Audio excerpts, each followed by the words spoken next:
Pessoal, nosso trabalho é sobre tuberculose. Meu nome é Estevão, tenho o Lucas e o Samuel também no trabalho.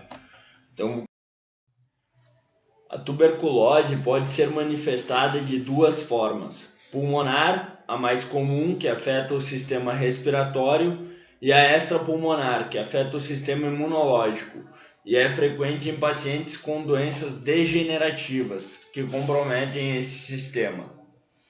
Sistema respiratório, no seu pleno funcionamento, depende de órgãos, sendo um dos principais o pulmão, que é localizado na caixa torácica e é um dos responsáveis pela troca gasosa por meio de subestruturas que estão em seu interior, como os alvéolos pulmonares.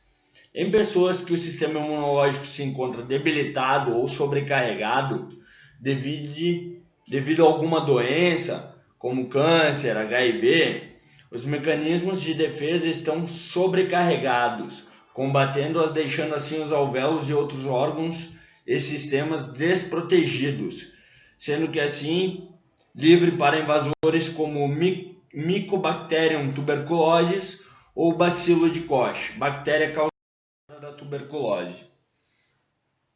O bacilo de Koch ou Mycobacterium tuberculosis é a bactéria que se instala no pulmão, impedindo o funcionamento das células secretoras, causando microlesões nos bronquiolos e posteriormente impedindo as atividades das células alveolares, assim impossibilitando a troca gasosa, causando tosse seca e diversos sintomas.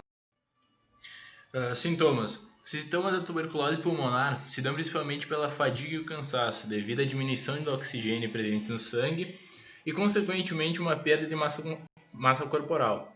No sistema imunológico, os mecanismos de defesa tentam controlar a inflamação gerada pelas bactérias com febres que oscilam temperaturas juntamente com sudorese noturna.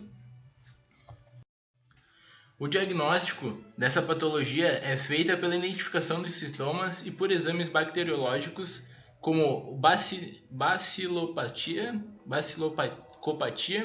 testes rápidos moleculares para a presença de tuberculose e também exames complementares feitos por meio de imagem, com a radiografia de tórax. Porém, a tuberculose não pode ser confirmada por meios de exames laboratoriais inespecíficos, como o hemograma convencional. A tuberculose pode ser transmitida quando as moléculas de saliva de uma pessoa contaminada são inaladas pelas vias respiratórias de outras pessoas. Essas moléculas com saliva contaminada são disparadas em formato de sprays, que elas vão quebrando as moléculas até ficarem quase imperceptíveis, e podendo ser pela fala, tosse ou até mesmo pela contaminação cruzada como um aperto de mãos. Quando o bacilo de Koch se instala no pulmão, o sistema imunológico dá uma resposta rápida, fagocitando a bactéria na área contaminada.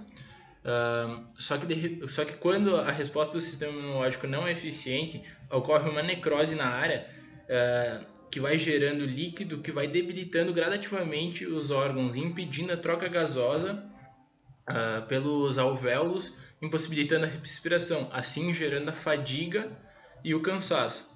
Os caséolos que são a inflamação nos alvéolos, vão evoluindo e vão debilitando o pulmão, gerando uma concentração de bacilos que vão se reproduzindo, formando concentrações maiores, podendo chegar na pleura, a camada que reveste o pulmão, e assim evoluindo a tuberculose, que é uma doença que pode migrar para fora dos pulmões, atingindo diversas partes do nosso corpo.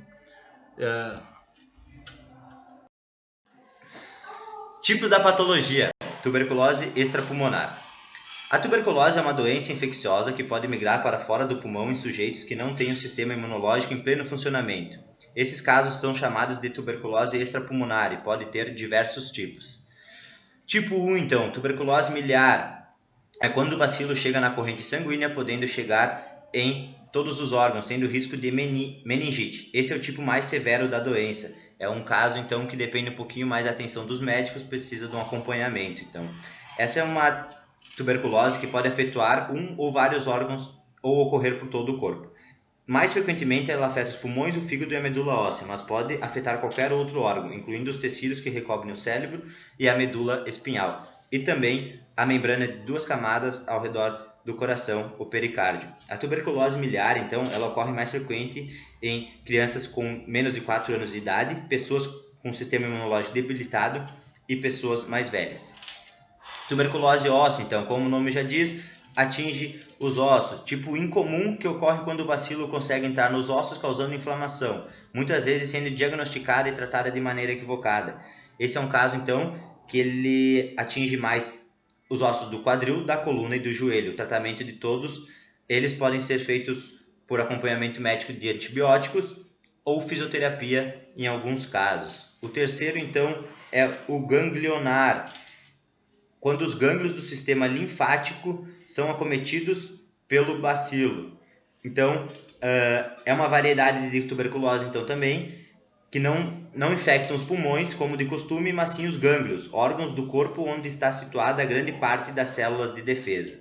Tuberculose pleural, então, é a última, quando a tuberculose atinge a pleura, o tecido que reveste os pulmões, causando intensa dificuldade de respirar. Esse diagnóstico geralmente é feito por uma biópsia pleural, retirando-se um pequeno fragmento da pleura. Ela não é contagiosa, tá? Uma vez que a pleura não se comunica com o meio externo. Os principais sintomas são dor torácica, febre, que geralmente aparece no final da tarde, perda de peso e tosse. Então, intervenções na educação física.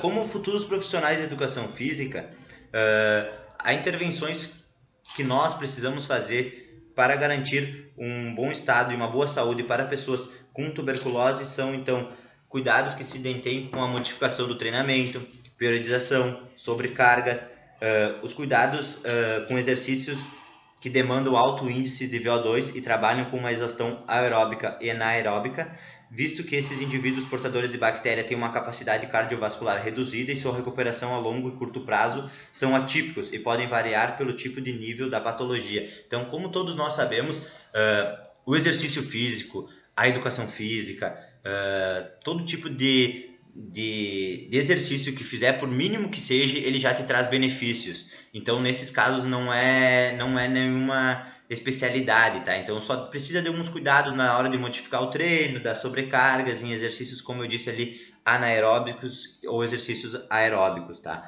Porque essas pessoas que possuem a tuberculose, ela tem dificuldade em respirar. Isso é um caso muito comum. Então, vai do professor ter esse feeling aí de modificação de treino e esses altos índices de exercícios que trabalham com exaustão de VO2 ou exaustão aeróbica e anaeróbica.